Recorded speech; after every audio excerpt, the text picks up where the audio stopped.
আলাইকুম আমার আপুরা ভাইয়েরা, সবাই কেমন আছো? আজকে আমি রান্না করব মূলো দিয়ে রুই মাছ। দিয়ে দিলাম তেল, দিয়ে দেব পেঁয়াজ কুচি, দিয়ে দেব 1 চা চামচ মরিচ গুঁড়ো, 1.5 চা চামচ মাছের মশলা, আধা চা চামচ হলুদ গুঁড়ো, স্বাদ মতো লবণ দিয়ে মশলাটাকে ভালোভাবে কষিয়ে নেব।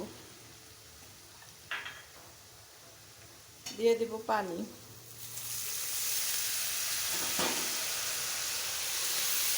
যেন পুড়ে না যায়।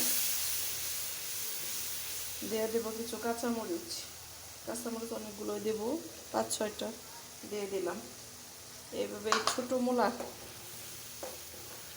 রান্না করে মশলাটা তেল উঠে আসতে দিয়ে দিব আদা রসুন পেস্ট আধা চা চামচ, দিয়ে দেব জিরা পেস্ট 1 চা চামচ, দিয়ে মশলাটাকে পুরো কষিয়ে নেব।